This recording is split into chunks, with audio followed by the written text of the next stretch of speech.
Well, here we are, episode 48 of the Sumer Sports Show. I'm Eric Eager. I'm joined by Thomas Dimitrov. Thomas, we're almost done with our series previewing the draft, and I can't even get upset here. We had our wires crossed. I said linebacker. I tweeted out linebacker.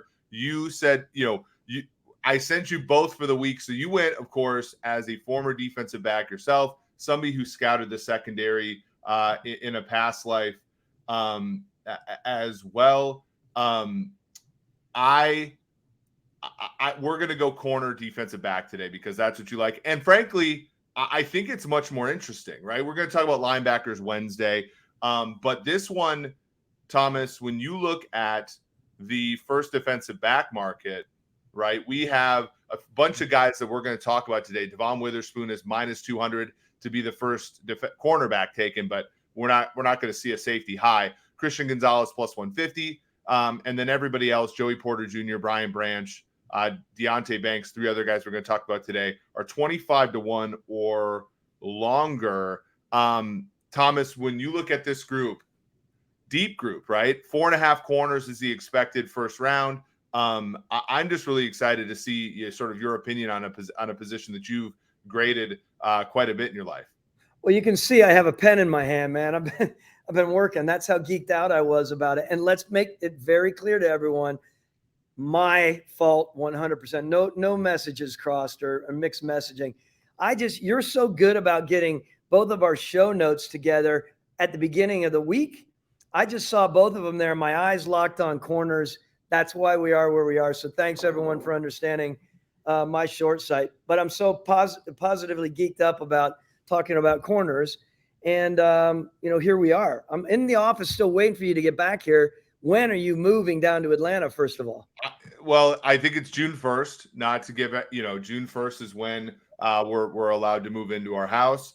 I'm excited. I'm really excited for that. I just want to watch some football with you. I've been, to this week, we talked about Mike Nolan. Mike Nolan 1-0 as the Michigan Panthers head coach in the USFL. There was some interesting football there this weekend, along with the XFL finishing out their season. I can't wait. And you won't have to wait till June 1st to see me because, and this is a great segue by you, Thomas, next week, Thursday, the NFL draft, 8:00 Eastern is when the draft starts. 7:30 Eastern is when you can come and watch former Falcons general manager, current CEO of Sumer Sports, Thomas Dimitrov, talk about the draft with, as I said on a lacrosse station, former UW lacrosse math professor Eric Eager. We are going to talk, basically about every single pick in the first round. We're going to go through some really fun, interviews and experiences. Thomas here, had one of the most marquee trade ups for a non-quarterback in NFL history. We also have, I think, some footage that you all are going to enjoy.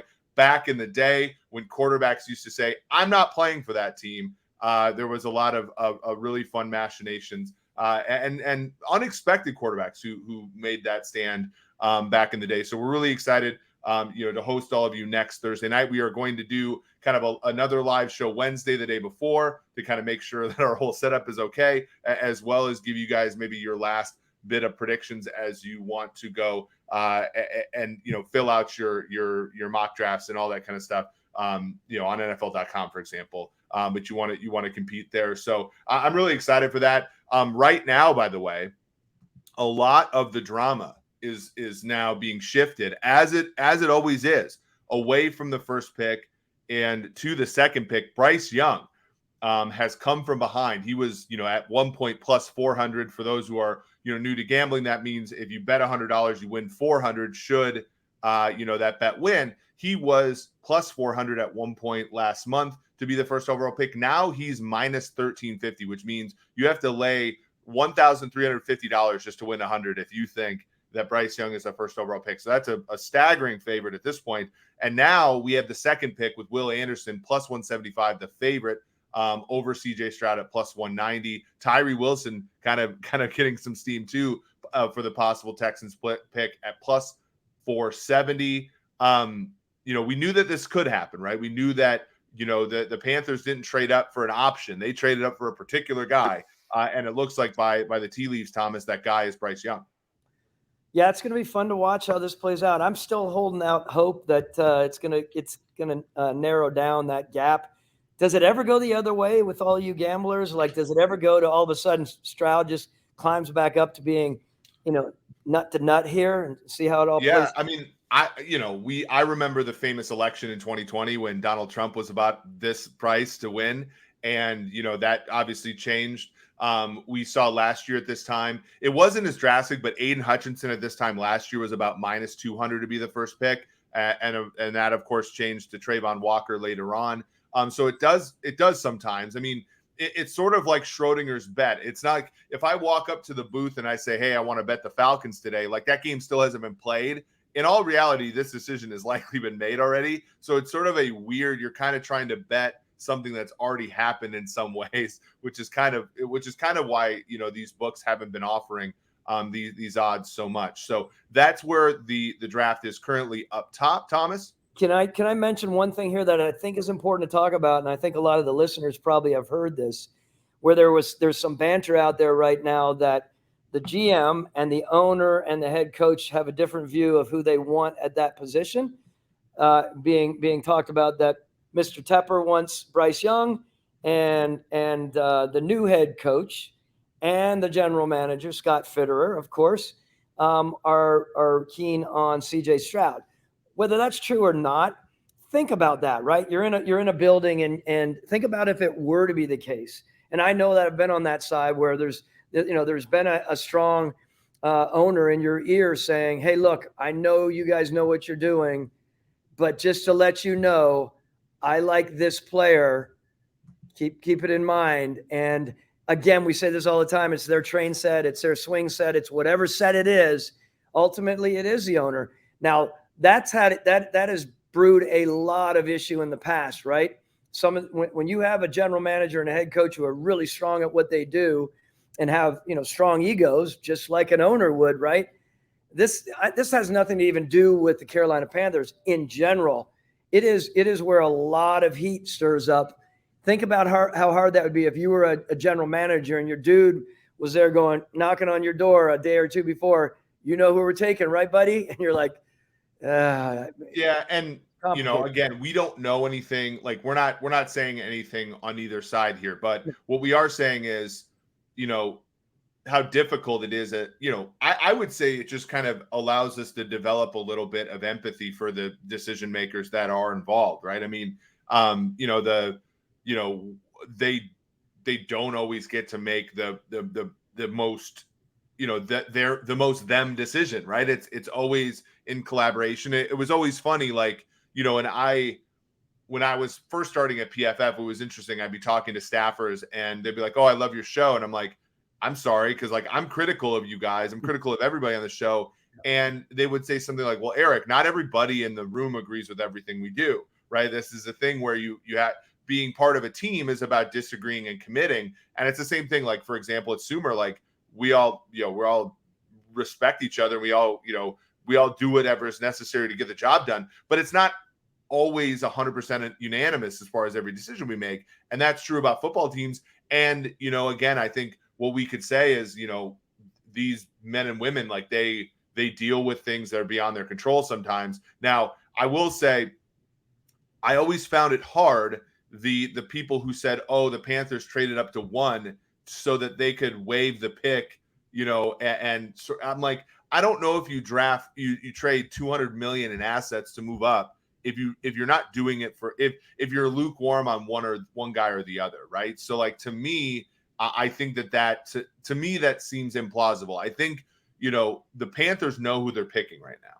and it's just up to the market to decide who that is. I would say, again, Frank Reich as a new head coach coming in and a guy who's got a strong opinion and he's been around big guys. There could be talk that he wants Stroud over Bryce. But the reality is what I'm saying here. You're exactly right. This isn't even a conversation as much about Carolina as it is about being in the spot, being the co-team builder with a GM and a head coach together. It's in the end, you hope the organization comes to an agreement, even though there might have been a disagreement 4 weeks out or beyond. When you really start getting down to making that pick, you better damn well believe it is imperative that you're all in line, because that becomes a messy situation. Because, and we've seen it before. We've seen it in teams, which we don't need to mention here, over the last 5 or 10 years, where quarterbacks have been taken, especially quarterbacks, where an owner will say, look, man, you guys are in it. You are my decision makers, but this is one I'm taking, and this is who you are taking. So anyway, it's going to be interesting to see how it all plays out. There's a lot of pomp and circumstance and a lot of kind of BS banter. You never know how it plays out. Yeah, for sure. And it's always really important to keep in mind that decisions are multifaceted and no, and they're made to try to make everybody happy. And I've said this to you before. I think in a lot of cases, leaders are actually making everybody just a little bit upset, right? They're making, their wives and kids are at home upset that they don't get to see him as much. The owner's a little upset that he doesn't get everything he wants. The coaches are a little upset they don't get everything they want. And of course, that might be where the best decision is made. So, cool. Let's talk Devon Witherspoon, cornerback, Illinois. Witherspoon, by the way, is the favorite to be the first cornerback taken. He's minus 200 in the marketplace. Christian Gonzalez of Oregon is second at plus 150. So again, just so you have to lay $200 to win 100 if you think Witherspoon's the top corner. Witherspoon actually right now is the favorite to go as the sixth pick at minus 110.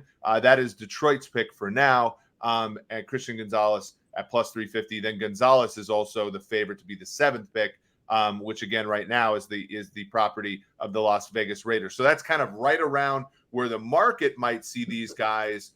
Grinding the mocks sees both guys kind of as top 10 picks per all the mocks. In fact, right now, Christian Gonzalez has been considered a little bit higher in the mocks than Devon Witherspoon, just by a little bit. Joey Porter, 16th. Deonte Banks, Brian Branch, two guys we're going to talk about, right around that 24 mark. So we do kind of have 5 DBs, corners guy, right now who are considered, the market is about 4.5. Kelee Ringo of Georgia, right around that first round pick mark. So as we talk about Devon Witherspoon, again, 5'11", 181, 31.25 inch arms, no testing at the combine. This is a player who is incredibly seasoned, right? To over 2,000 career snaps and over 700 career snaps last year. Teams throwing his way were just not unsuccessful. 14 pass breakups, 3 interceptions throwing his way last year in 62 attempts. It was awful throwing his way. And so he got a lot of publicity for what was a very productive season. Thomas, what were you seeing on film with Devon Witherspoon? Yeah, and let's first start by saying I like this draft class of corners. To me, it's a nice crop, and it's exciting to look at them all, because I think whether you're at the beginning of the draft or whether you're at the back end of the first round, you're going to find some really, I think, adept talent. And that makes me excited, because I'm a big believer in drafting corners. I think they're so important to find that corner in the first and second round. Of course, you can find some later for sure. Depends on your scheme and system. I mean, we saw Richard Sherman. Was he a 5th rounder way back in the day? Yep. Unfortunately, in Atlanta, we decided we're going to get who we were modeling after him in the second round, and we ended up missing on him at one time. There are big guys that can go in the second and third round. There are big guys that can go in the first round. Let's bring it over to D. Witherspoon. Really, really like this kid. I think this kid is an excellent pure athlete. Like you said, 5'11", not the biggest, not the smallest. It's kind of a nice, a good size. He's not the taller ones that you guys are looking at oftentimes when you're looking at some of these guys like A.J. Terrell or even Joey Porter later on that we'll be talking about here in this year's draft. Very good athlete, explosive, feisty. I love this kid's toughness. I love how he has such an awareness of where the ball is, ball skills, ability. He's going to jam his hand in there in any way he needs to get to the ball and to make the play. Again, alert, quick twitch, hip flip. He's smooth in transition in his own way, and he's very stop-start explosive, which I love. He comes up. When I say feisty, he's not only feisty in coverage, but when he needs to get up there and make the play, he's a wrap-up guy. I like the way that he supports the run for a guy who's 180 pounds. He's throwing himself around there without being stupid about it. We often say, remember, when we are evaluating corners, when you're evaluating corners, you rising stars in the analytics, when you're talking to your head coaches, man, it's all about making sure that they know whether this guy's an outside guy or an inside guy or an outside/inside guy. He is an outside/inside guy. He has the ability and the stop-start ability, I think, to play inside. You play him on the outside, man, I think you're gonna have a really star-studded corner here for years to come. As long as he's in the right system, who's going to work with him and understand that he's not a 6'2" guy, right? Be smart with how you're utilizing him. Yeah. By the way, Thomas's last draft pick as the general manager of the Atlanta Falcons was A.J. Terrell, a corner who did he earn All-Pro in 2021? Yeah, he did. I believe he did. I mean, you guys, all your PFF guys lauded him well. So in one sitting, I'm like, PFF, okay, thank you, but that's not where we're gauging our. But then when you get the total lauding of it and the ranking of it, you like it, right?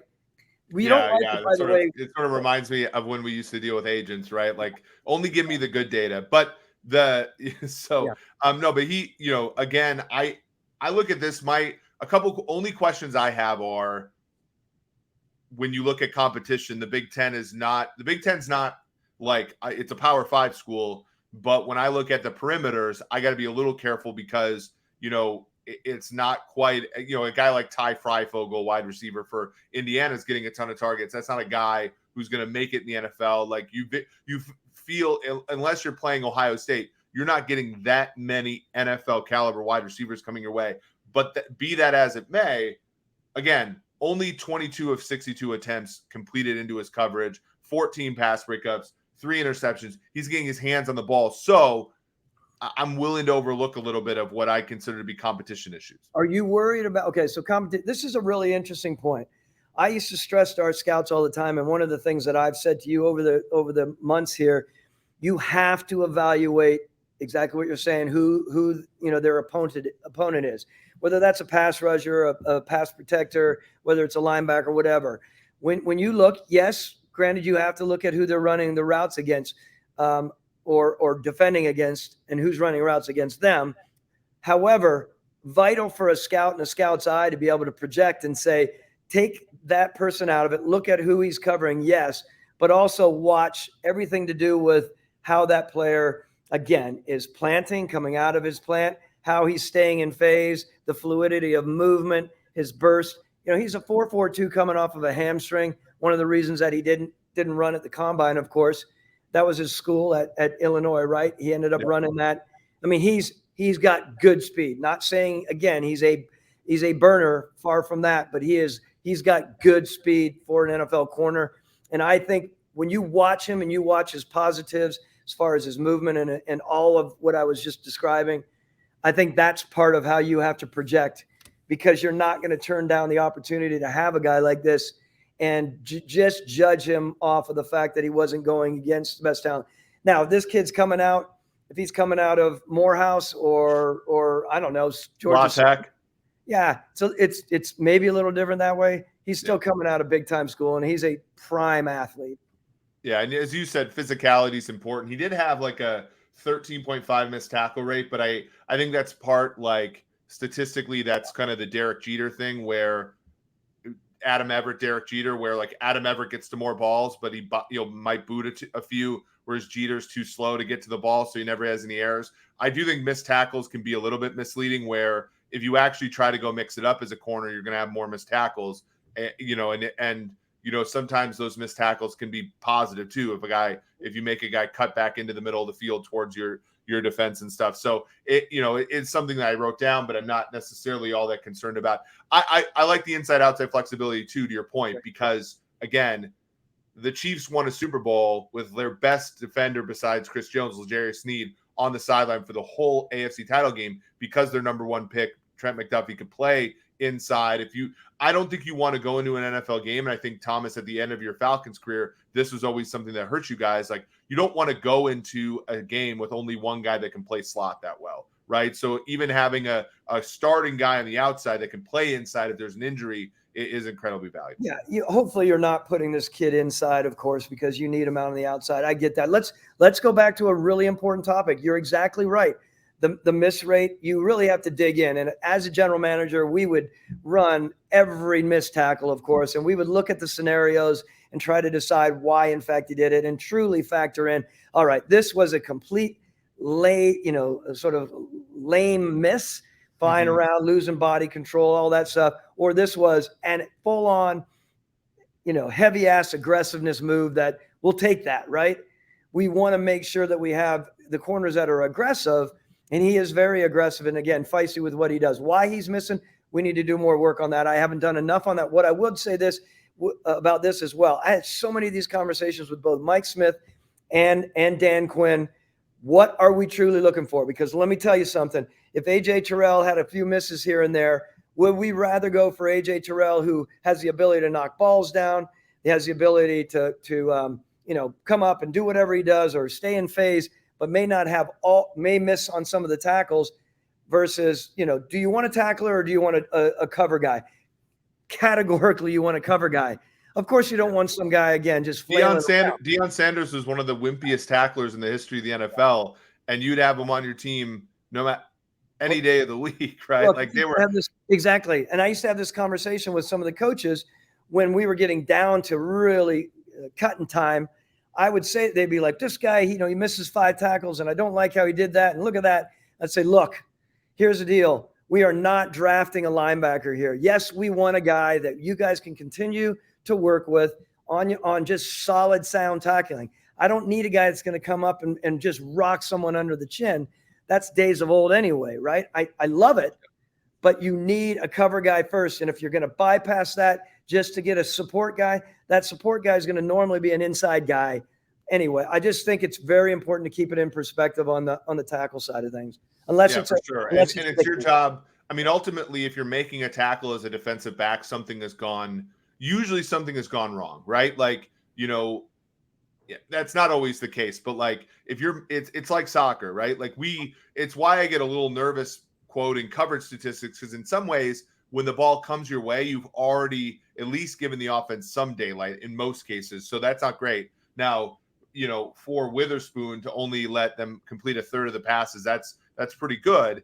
But you don't, like, as a corner, this is the truest weak link system. You do not want to notice the player all that much throughout the game. And that, again, is partially due to the fact that you need a cover guy who the offense is going to look away from, right? Like we showed at PFF a few years ago that, like, every single, like, quarter of a second that the quarterback has to pat the ball, obviously pressure rates go up that much, offenses get that much less efficient. And that's really what you want. Like, it always feeds into your pass rusher. If you're a team like Atlanta, for example, who is looking for edge players, and those edge players come off the board too quickly, a corner is going to help weaker edge players get to the passer, because they're going to be able to make the quarterback hold the ball, incrementally longer. So the next guy that I want to talk about is Christian Gonzalez from Oregon, 6'1", 197, 32-inch arms.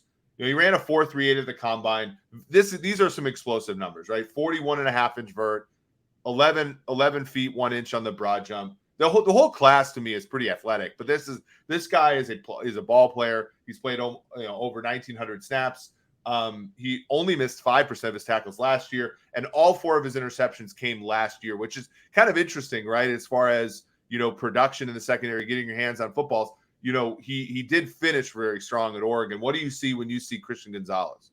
Yeah, as you mentioned, being at Colorado, where my second home is, it's truly my best getaway in my life. I love it out there. So I have such a soft spot for the Buffs, and I'm like, why would anyone leave there? And I understand why he left, because because of the coach, right? Mm-hmm. I mean, look, Christian Gonzalez. The way that I look at him, again, he completely has me thinking AJ Terrell. And I know I don't mean to hang with AJ Terrell that much, but as AJ is one of the top, I think, 5 in the league right now, just got that size, the 6'1" size, that, 190, whatever it may be, 95, 96, 93, speed, what's he, a 4.38. He's a very fluid mover, right? Not only is he fluid, he has the ability to explode out of his cuts. So he's got that package that we're obviously looking for. I said this in our mock draft the other day with Marcus, right? We were talking about it, and I said, I would love more than anything for the Atlanta Falcons to pull off, Gonzalez in at the 8th overall pick, and then go tandem with AJ Terrell, because I think these two guys with maybe at third on their guy they just picked up from Detroit. I think, maybe that's a good work. I think this guy, again, ball skills, everything about him is, to me, what you're looking for prototypically at a corner spot. I wouldn't be surprised. I mean, there might be someone out there that say Gonzalez over Spoon because of that, just that extra couple inches, right? And that may be something they're looking for. He's full on class. Both of these guys are, of course, right? They're guys that you want in your program. And look, I really, really like him. I like watching him, and I'm excited about where he's going. Yeah, Boulder to Eugene, Quinn. That's our Quinn McLean, one of our great data scientists here, responsible for a lot of our great modeling. Also, watching the Sumer Sports Show. By the way, you mentioned Marcus Whitman. We were both on his podcast on Thursday doing a mock draft. I thought it was really fun. I thought you had a pretty cool pick with Hendon Hooker at 23 for the Vikings because you couldn't trade out. We are getting people who are coming over from that channel. I don't know if Derek has come over from this channel, but he says Falcons fan here. Thank you, TD, for some great winning seasons in Atlanta. And that was, we really appreciate Marcus for having us on, because it has helped us grow this our audience a little bit. So we really do appreciate this. SH991, hello. I enjoyed the mock draft. So we're really happy with how that turned out. No, I think, look, like, it probably is a styles makes fights thing here. Or do you think, like, so you basically said that these two guys are very good, very similar. It makes sense that they're close.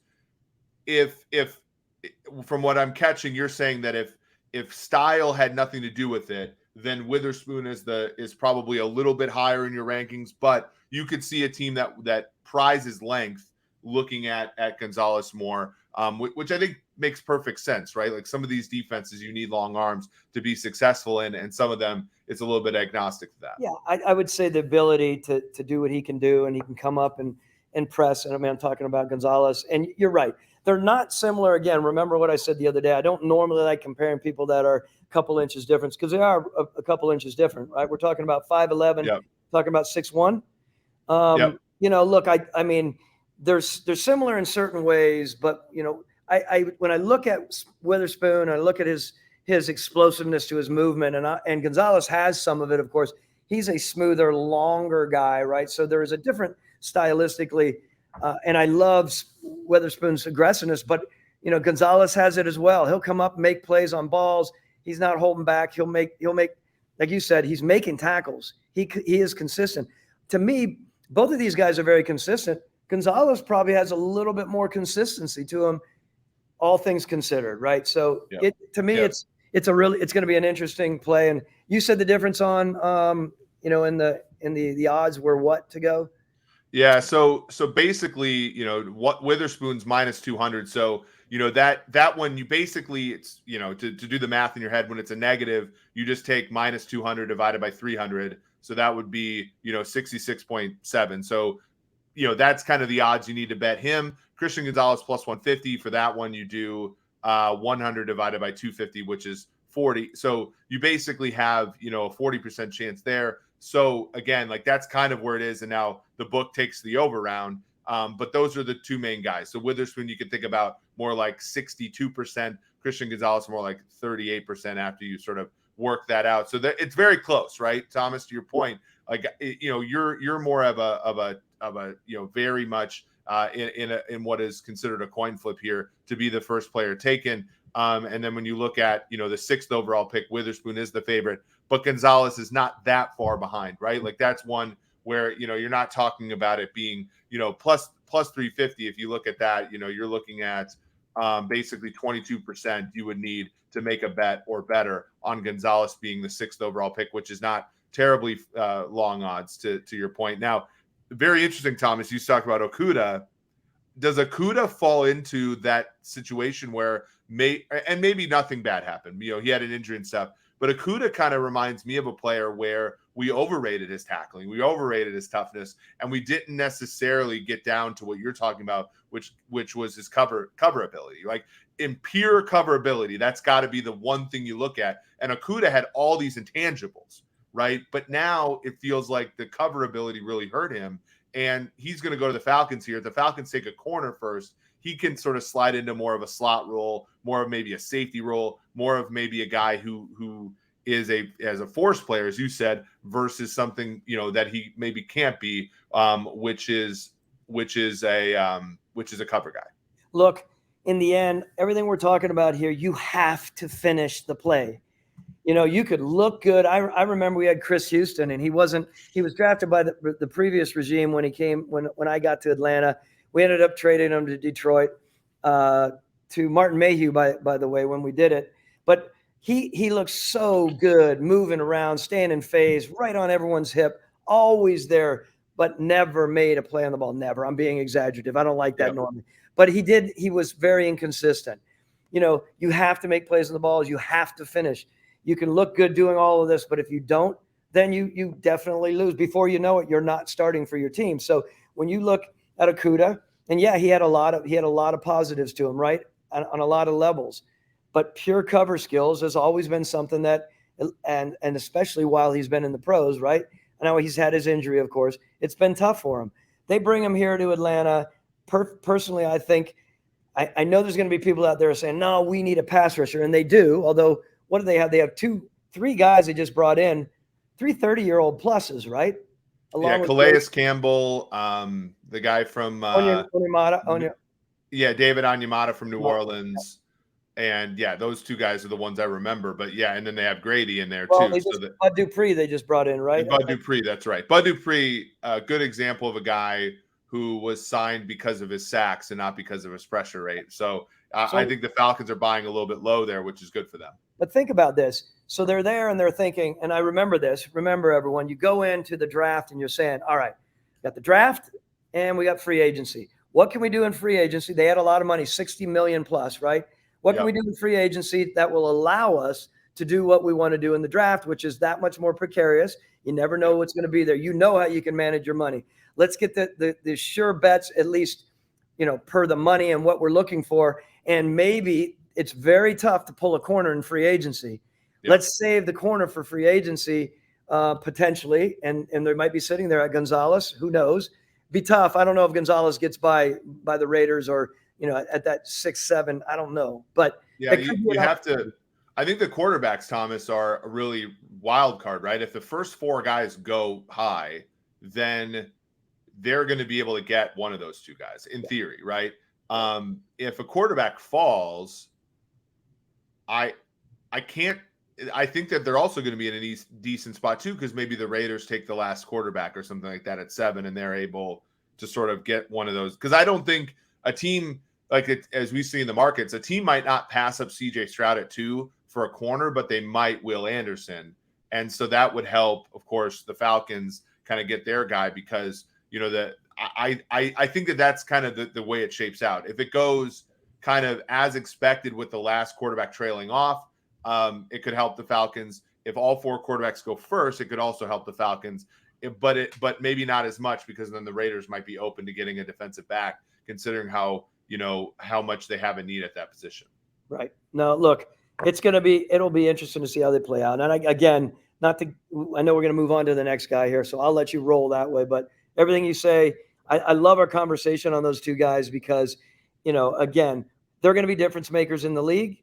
Yep. And, you know, and the teams that then end up taking them these 2 do not have, to me, there's always, it feels like there's always that corner matchup at the top of the draft where one is significantly more attractive, or there are elements to some of the other side of the coin where you're like, no way I'd take that guy because he's a complete character flaw guy, or he doesn't, you know, he's really not good at this, or he doesn't have a really good understanding of the game, or whatever it is. To me, these top 3 and 4 guys that we're talking about today don't have any of that element, right? There's nothing that stands out in my mind that is like really off-putting. So I think that's a real positive for the group. Yeah, there are always these like pairs, right? The year that Patrick Surtain was the best guy in the draft, J.C. Horn went to Carolina because of, preferences, right? And like to your point, like both of those guys are good corners.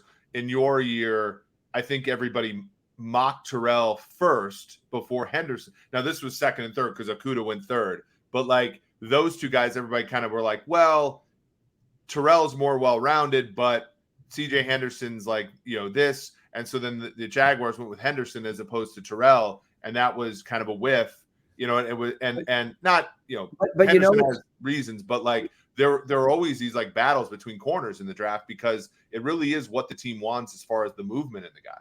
That was just so everyone knows, like that was a huge discussion, right? What you had often, and my good friend drafted him at Jacksonville, Dave Caldwell. I mean, CJ Henderson with his speed was unbelievable, right? I mean, it was beyond, you were like, wow, look at this close. You get really enamored with that at times. And yet there were other things that were a concern of his, and we could go into that another time. And it reared its head, unfortunately, for Dave and for the Jacksonville Jaguars. And I think Dave is one of the best evaluators out there in football. Caldwell is. It was just one of those choices for the organization that was tough, right? Because there were more elements to it. And sometimes what you all don't see, on the fan base side or on the, sort of analytics study side is what we don't talk about and we can't talk about, right? Some of the issues, the character issues and elements that are really difficult when people are like, I can't believe those people didn't go after that guy. What are they thinking? And usually there's a reason that way that people put, they're what sometimes is called skull and crossbones on a player because it may be like, no. Or what we call in analytics now, I'm being a lot more proper, is assumptions, right? Our assumption is we're not taking this guy until the 3rd, 4th, or 5th round because of something. And what all I'd say in the end was our scouting staff and our coaching staff were at loggerheads, at Atlanta on this early on. And then we got everyone worked in the same direction, and we thought A.J. Terrell was a guy to take. So yeah, for sure. And to your point, like people on the outside, it's actually easy to find so Quay Walker was the big one last year where I found out Quay Walker was getting drafted in the 1st round. And so I go and I'm trying to figure out, and I even went to my old boss, Chris Collinsworth. I'm like, hey, let's watch Quay Walker. He comes out, he's like, oh yeah, this is a 1st round pick, big, long. It's easy to infer the positives and why a guy might go earlier than everybody believes. It's almost impossible to find the negatives without that inside information. But it's very interesting. I've said a million times on the show, it's like, why did you not take this guy my models really liked? And you're like, well, because a lot of times it's just like, I talked to the guy once and he didn't pick up anything. And that's a red flag, but it's also injuries and all that kind of stuff that can really go against a player. I will say this, when Henderson was up for a trade, I had multiple clubs say, hey, reach out to me and say, what would you price CJ Henderson as? Right. And so it's sort of crazy, but even after he soured in Jacksonville, these guys still want to take a bite out of the guy that they had, drafted, they want to buy low on a guy that they always loved going into the draft. So that was something that was interesting as well. Just because his market ended up not being that big. So, Deonte Banks, cornerback, Maryland, another Big Ten guy, 6'0", 197, 31.4 inch arms, 4.35. All these guys are athletic as hell, right? 4.35 40, 42 broad jump, 42 vertical jump, 11.4 broad jump. He played about 1,500 snaps, missed much of 2021. That's why it's a little bit lower than the other two guys. He missed under 3% of his tackle opportunities this year, which is really pretty impressive. Only 2 career interceptions, but teams throwing in his direction completed just 43% of passes this past year. What do you think about Deonte Banks, Thomas? Again, another very good athlete, and again in our scale, he's a 7. So 7 being very good, 8 being excellent. He's just shy of the excellent he probably could be excellent. Just like I think quite honestly, all 3 of these could be. Me being a little bit particular about it. I mean, long. I mean, the ability to jump, explosiveness, right? With a 42.5 or 42 vert, 11.4 BJ, a broad jump. Maybe let me rephrase that. Broad jump is very important. And, this guy has an ability and an awareness to him. I love I love the way he plays as well. He's just one of those guys that makes plays. He's consistent with what he does. And I think he's going to be a really nice selection. I mean, as potentially the third corner that's coming off, where does he land? All of a sudden these two cats go, Spoon and Gonzalez go in the top, I don't know, by 10 or 12. Yeah. Before you know it, Banks is sitting there in the middle of the round, 15, 16, 17. And people are like, my God, this is a great opportunity to get a really good corner who could contribute out the gate. So I like him. I'm excited about where he'll be. Now, remember back to three corners, sometimes when you're, again, the two guys go and then there's another guy that's kind of there in that 15-ish range. Before you know it, you have people that are in the 20s and they're thinking, okay, maybe mid-20s, and they need a corner badly. We moved up to get Trufant, right, back in the day. Mm-hmm. You probably can pull that up while I'm rambling a little bit to see exactly what that was. But, I mean, this is one of those situations where all of a sudden people get wide-eyed and they're like, wow, two corners are gone. Not really that bullish on Brian Branch, even though I like him, and Joey Porter, like him, but he's more outside. Let me get up and get Banks. Let me move up 4, 5, or 6 spots. That's a position that I'm a move up guy on. And, some people might fight it. I get it. But if you're looking at a guy you think can be a difference maker for you, as your deuce coming out this year and maybe be an eventual one, this is the kind of guy I think you'd consider if you were in those 20s. Yeah, so you were 30th because you guys lost the NFC Championship game in 12. So you picked around 30th in 2013. You moved up to 22 to get Trufant. Interestingly, look, the pick before Trufant was Tyler Eifert, about half as valuable during his career. The other one, Sharif Floyd, right after, was about a third as valuable. Now, Floyd had a lot of injuries, but obviously you have to know that going. You have to at least bake that in. You had Warner of Indianapolis, about a third as valuable too. So in that quartet of picks around Trufant, you did really well. 14 career interceptions, 6 career sacks out of Washington. He did go a little bit before Xavier Rhodes. I think Xavier Rhodes and him had very similar careers, 13 interceptions versus 14. So I thought you did fairly well there. The team that took, I can't remember if you were 29 or 30, but Cordero Patterson went 29 and 30 was Alec Ogletree, two guys who I think were not as good of players as Trufant, all told. Can I do it if I can very quickly, because I don't want to lose this point. Yeah, we moved up. He was one of the best workouts we had, pure workouts. He was really explosive. Everything that I love seeing in a corner, the ability to flip it easily, the ability to turn, whip his head around, worked hard, really aggressive. We call these kind of guys urgent athletes. Mm-hmm. And I love that phrase because, you can look all the way back. Phrase, and I was talking to Sean Clement the other day, working on our Sumer Scout product, and Sean, as you obviously know very well, and those out there, he's got a really good eye as we're talking about talent, and as a data scientist. Anyway, we were talking about urgent athleticism, thinking about, when you think about an urgent athlete, you think about Troy Polamalu, right? Mm-hmm. I know that's digging us back away, but he's Bob Sanders. Everything about him, and that's what I felt like Trufant was. Trufant, I wish there were times that he made more plays on the ball. In the end, where we short-sighted on Trufant, as good as I thought he was and as much as I liked him, he did not make the plays on the ball as much as we wanted him to. And I love him. If you're out there listening, I'm sorry. The reality is we didn't. That was probably what the shortcoming was, right?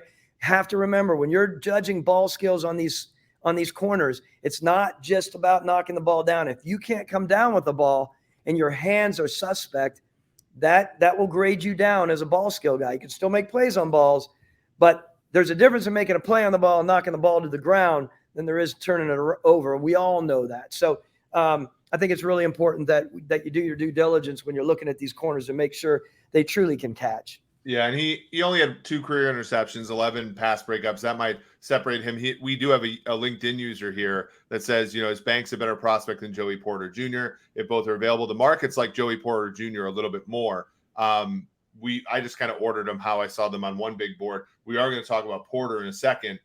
Banks a little bit faster, 0.13 faster in the 40. But I think Porter has a lot of great things going for him as well, but he also only had 1 career interception. So it'll be interesting to see your opinion there as we get to him. Let's talk about the one kind of non-outside guy we're going to talk about in this discussion. That's Brian Branch of Alabama. Branch is 6 feet, 190, 30.75 inch arm, only a 4.58 at the combine. He played 1,682 career snaps. 1,182 of them were in the slot, right? So we're talking about kind of that hybrid slot safety kind of player here. He had, 7 pressures and 44 pass rushes. He only missed 2.3% of his tackles. This is a very solid guy, but I don't think you can build a secondary around this guy. Very solid guy, good athlete. I think he's I think he's a 6. I think he's good. I think he has the ability. He is an inside guy. That is what I feel like. He doesn't have the sort of outside ability. We wouldn't slash him as an inside / outside. He's an inside guy. He's got a really good awareness. Of course, he comes from Nick Sabanville, right? I mean, he's coming from a guy who's drilling into his players and expecting big things out of the awareness. Everything to do with when you look at him, to me, he just oozes inside Alabama guy, right? Makes plays on balls, aggressive. They're going to send him to the quarterback as well. They're going to have him covering underneath. He'll make plays on balls. He's got very good ball skills as far as, I don't know how many, you read the interceptions. What did you say on the interceptions? He had 4 interceptions in his career, 15 pass breakups. So he's got his hands on some passes for sure. Got his hands on passes. Again, 4.58 didn't run, as well as you'd like. Sometimes when people, you guys don't want to hear this, when NFL people out there like a guy, there's a time when we might have said this before, and I want to make sure that the people know here.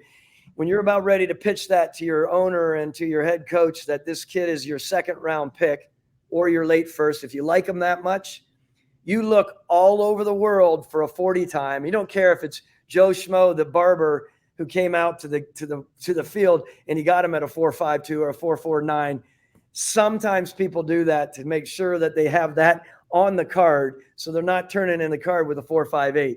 It's unfortunate that he has a 4.58 here, because I think he plays better and quicker than a 4.58. But it's important when your owner's looking at that and your owner said, wow, you're taking a corner at 28, 29, 30, and he's a 4.58. That's a little dicey. Yeah, for sure. I think safety is a tough position to take high because of the, how many there are in the marketplace. We saw the Falcons got Jesse Bates at the top of the market, but most of the other safeties went from far lower than that. And so that means, to your point, I wanted to come up with this crack you were talking about, but it's hard to sign a corner in free agency. It's so hard that the Rams franchise tagged Tremaine Johnson 2 years in a row. These things are freaking hard to do, right? It's easier to get safety. That's why safeties will fall. Also, the higher you draft a safety, the more you want to build your defense around him. And unfortunately, the Chargers know this. The Chiefs knew this with Matthew. If you build your defense around a safety, they get hurt a lot, right? And so that leaves you very weak. That's why you guys prize outside corners so much, because, the defense is very interconnected. But the outside corner can be a little detached. You watch those old Falcons games with Deion Sanders, and the defense was kind of 10 guys over here and Sanders over there. And there's I think a little bit of every decision maker wants to sort of have a set it and forget it element about a player, and outside corners can provide you that a little bit. Safeties can't. Safeties are part of the fabric, and in good and bad ways. So are you suggesting here that you're saying Brian Banks should be projected to safety versus your number 3, your nickel? I would say 190 is a little small for actual safety, but I would say, you probably want, because right now like it's hard to draft a guy that's only going to play nickel. It's always going to come out. So you're kind of looking for reasons. So like Chauncey Gardner-Johnson did this. He was an inside guy for the Saints. He went to Philly. He kind of played both. Like that would be where I would see, that would be like his secondary position has to be safety, in my opinion, as opposed to outside corner or something like that. Yeah, no question. I think he's a number 3 coming into the league. I think he's going to be a good number 3 because of everything he's done. And look, I've been in the situation before where we drafted actually someone from Alabama, and you could probably look up where he was. But I mean, we drafted a corner that we thought was going to be really good for us because he made a lot of plays in that same sort of defense for Alabama. And my mind is so not there right now. If you look up some of our corners, we again, as you're looking at it, we were so gung-ho. He's a coach now somewhere in the league, and I really liked him. Really, really smart. Made a lot of plays like Brian Branch did. And it was one of those situations for us where we just never got out. It was a 3rd-round pick, I believe, for us. And you're not pulling it up. What era of Falcons football was that? Like your first half or second half? Probably during Smitty time. Yeah, it was during the first 3 or 4 years, I believe. If you just hit all, I know he might not come out there. But my point is, Alabama trains them very well inside. This is not showing well for a former GM. I should know all of my picks. Yeah, I'm normally good at, and we don't have to wonder these things anymore. We can always look them up.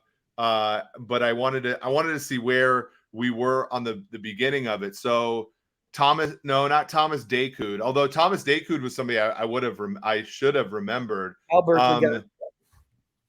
I might have been in year 1 or 2 for us. So 2.8 or 2.9. Anyway, okay. While I'm talking, I want everyone to know, like, those Alabama people are so primed to do really good work.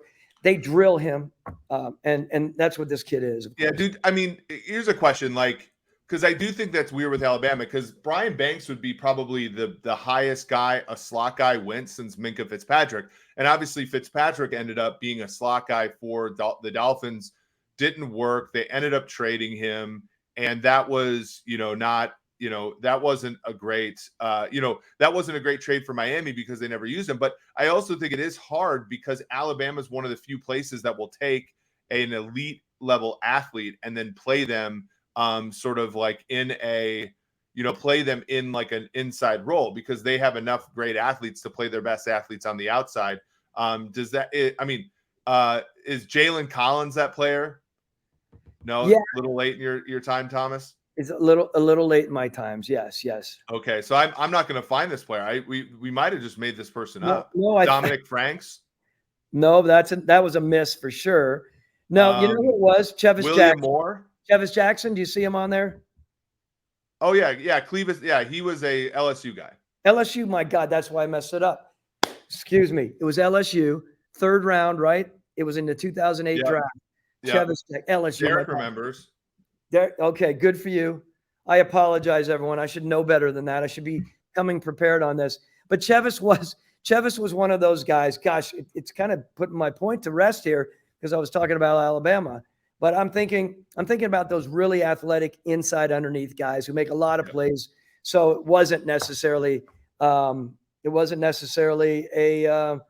Nick Saban guy. So, but LSU has this issue too, right? Where you're so good, you are collectively great. Like Justin Jefferson's a great example on the other side of the ball, where he only got to play inside because Jamar Chase and Terrace Marshall and all those guys were on his team. He goes to the pros. He can be much better than that.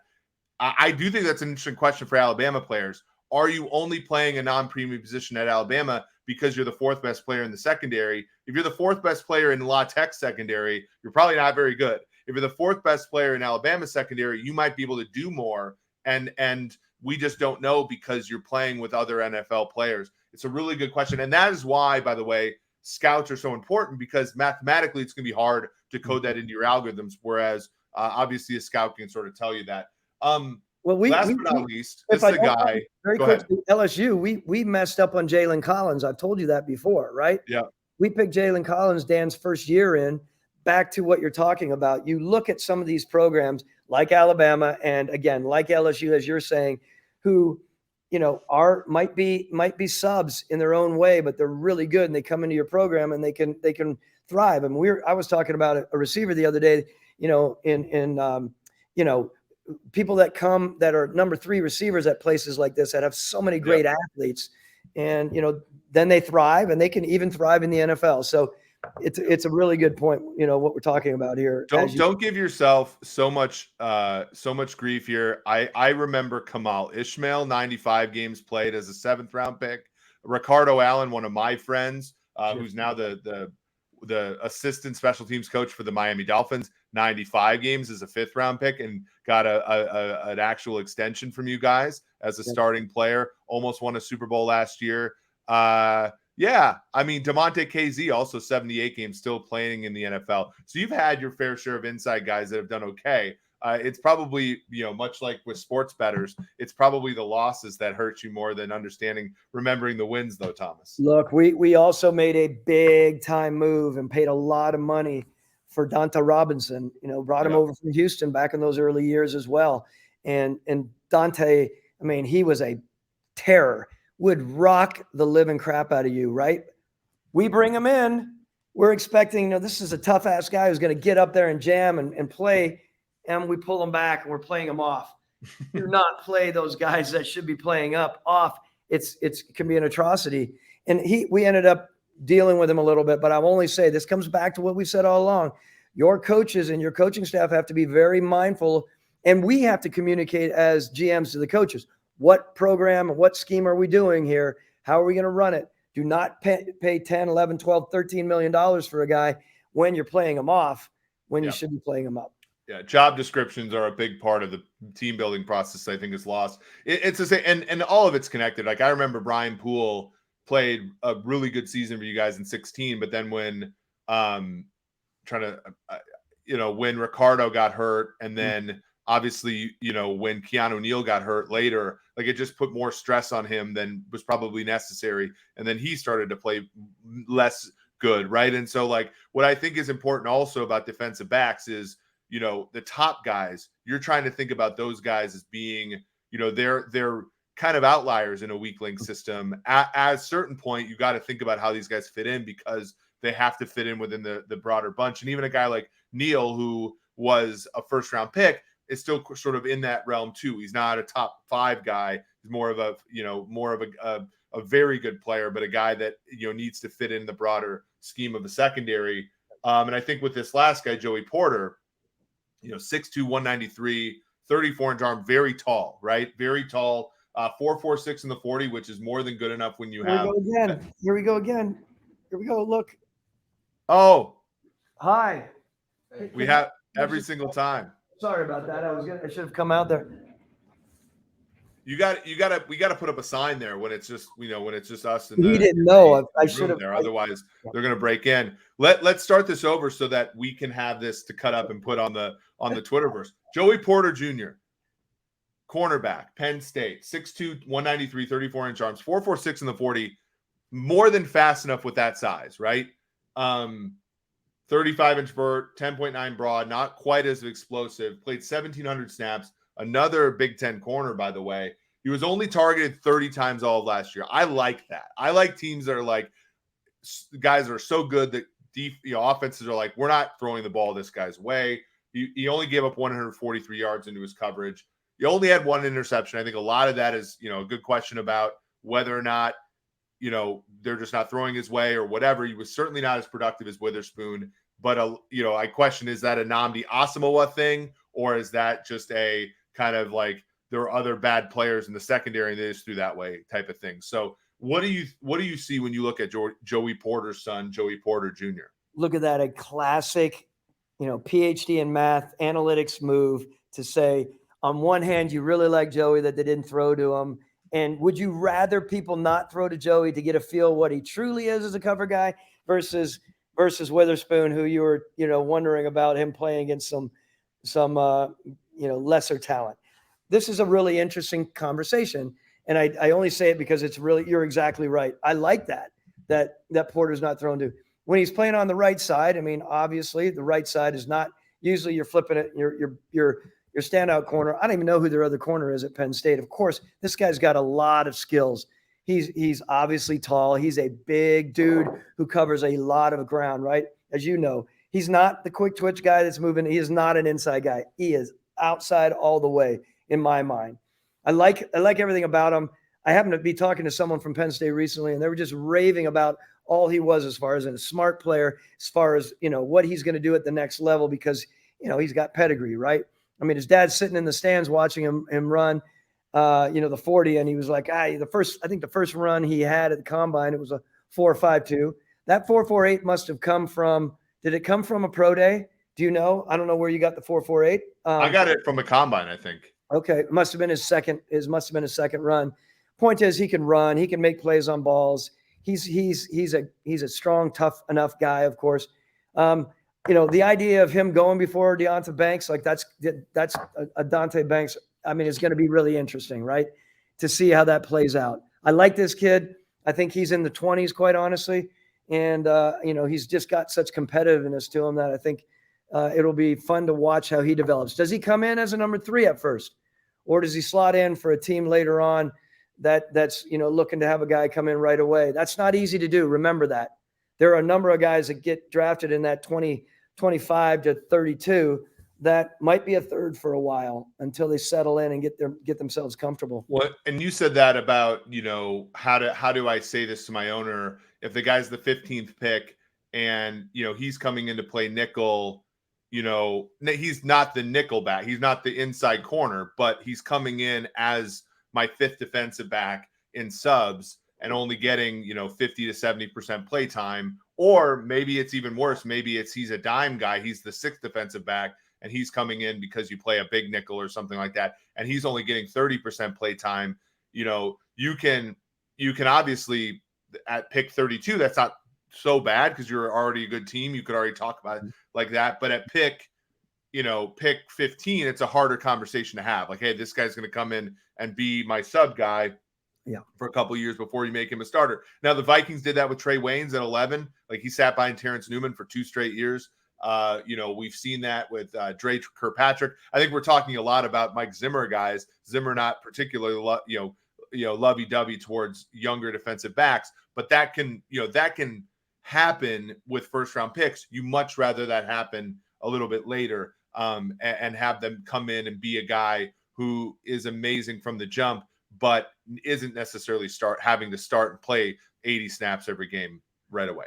Yeah, and this comes back to, like we say, at any level, right? You have to know, as a general manager, it's imperative to know, of course, what your head coach wants, but what the coordinator wants and who's going to be developing this guy, right? I mean, meaning your position coach. Who is your secondary coach? What is his style? What are they expecting? And to me, that's a big thing because, again, there's a make or break element to these position coaches. I've talked about it ad nauseum, but it's really, really important.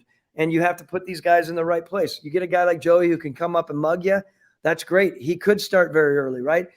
Have him in the right situation where, there's help over top while he's settling in. And but if you're putting him out on the island right away, not saying he couldn't handle it, but there's going to be growing pains. We know that.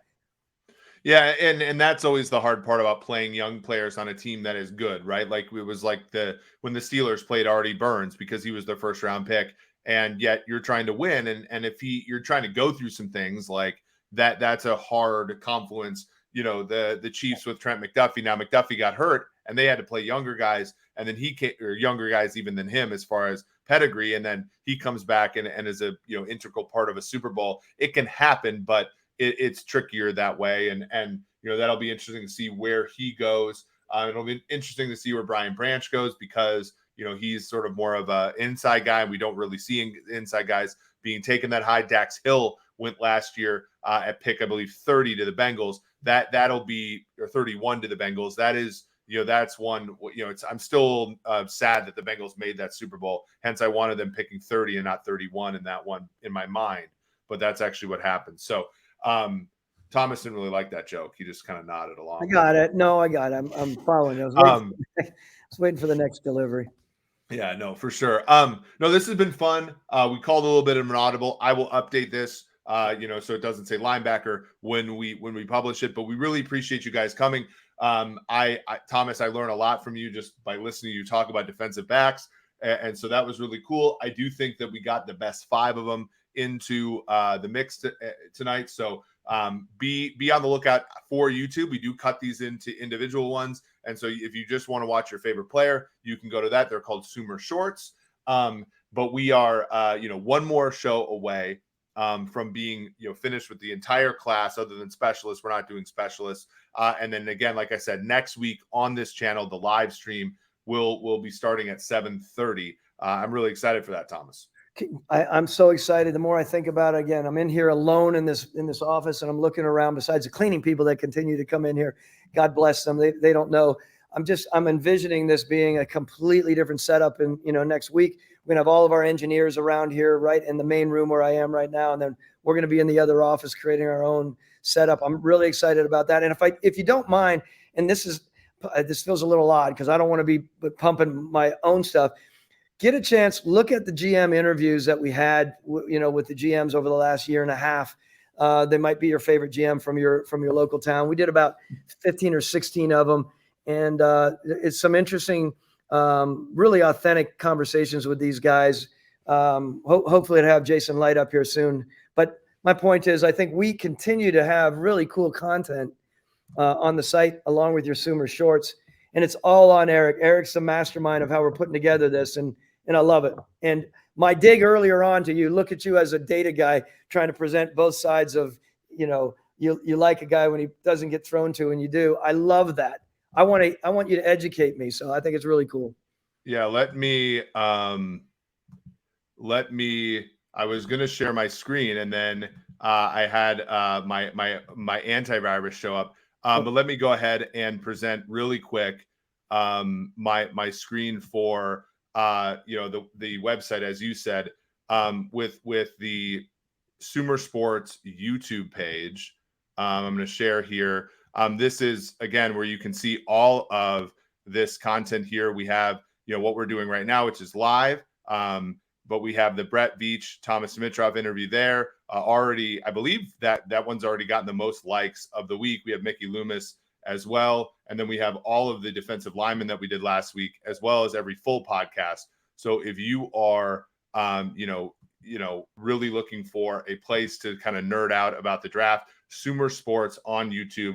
All of you might already be converted if you're watching right now, but if you're unconverted so far, go ahead and obviously follow us there. We really do appreciate you there. We're also on Twitch as well, which is wonderful. But yeah, Thomas's podcast, by the way, you can listen to old versions of that podcast, GM Journey, on wherever you get your podcasts, which is excellent. And we will be resurfacing a lot of those things on the Sumer Sports YouTube page, which you guys just saw there. So very good. Yeah. As subscribe there, subscribe here. Hit us with the like button, hit us with a review. We love the reviews on either Apple Podcasts or YouTube. A lot of Falcons fans, by the way, now finally finding their way to our YouTube page with praise for Thomas's tenure there, which is wonderful. So any parting words before we move on to linebackers in the next show, Thomas? No, look, I apologize. We'll move on from that. You can lash me later. I appreciate that. But what I will say is, love talking corners today. Really excited about talking linebackers, and I can't wait to be prepared to talk about them, of course. So thanks for making the audible there for sure. Of course. Well, it was a lot of fun. So yeah, like I said, can't wait for next week. We will have one more show, and then we're going to have Tage and Parker do Monday next week. As we're traveling around. And then Wednesday, we will do one final show before the draft. And then Thursday, 7:30 Eastern, we will have our live stream. So for Thomas Dimitrov, this has been Eric Eager. This has been episode 48 of the Sumer Sports Show.